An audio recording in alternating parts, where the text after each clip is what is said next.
সবার উপরে মানুষ সত্য, তার উপরে নাই, তার নাম হইল সুফিবাদ। না না, এটা জায়েজ না। আর আপনার মতো নাফরমানের জন্য আল্লাহ কোরআন শরীফ মিথ্যা করবে? সেই সুফিবাদকে তো তারা মানে না, তারা তো মাজার ভাঙ্গা ফেলতে চায়। আর প্রত্যেক দিন মিছিল হচ্ছে, তাদের পোশাকটা দেখলেই বুঝি আমি তারা কারা। এই জন্য আমরা সাবধান হব। জানি সবাই এটা হারাম, কোরআন থেকে হাদিস থেকে পড়েছি, জানার পরও যে লোকটা মানে না, ওর কোরআন পড়া হয়নি।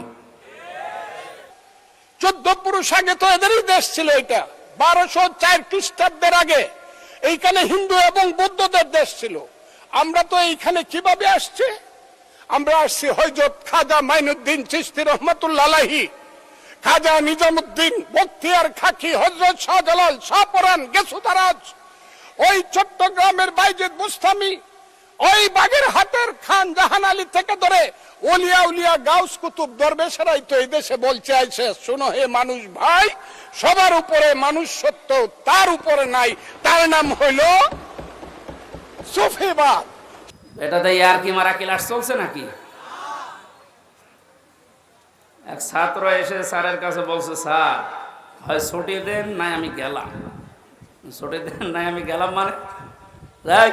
তোর রোল নাম্বার কত? 82। 82 মানে ক্লাসে ছেলে মেয়ে কয়টা? 82টা। 82টা ছেলে মেয়ে, ওর রোল নাম্বার কত? খুব ভালো ছাত্র, ওর জীবনে কোনো এম আছে, কোনো উদ্দেশ্য আছে? শুধু আসে, একটা আনন্দ ভর্তি করে চলে যায়। আপনাকে ওই রকম ছাত্র নাকি? যেন দুনিয়াতে আপনাকে ওই টাকা ওই সম্পদ ভোগ করার সুযোগ দেবে না, এর আগে আপনি পটল তুলবেন। কত মানুষ আজ অবৈধভাবে উল্টা পাল্টা করে কামাই করে টাকা রাখার জায়গা নেই, ফ্রিজে রাখে, বালিশের ভেতরে রাখে। এটাও হচ্ছে না, বানাচ্ছে বেগম পাড়া। আপনি ভোগ করতে পারবেন না।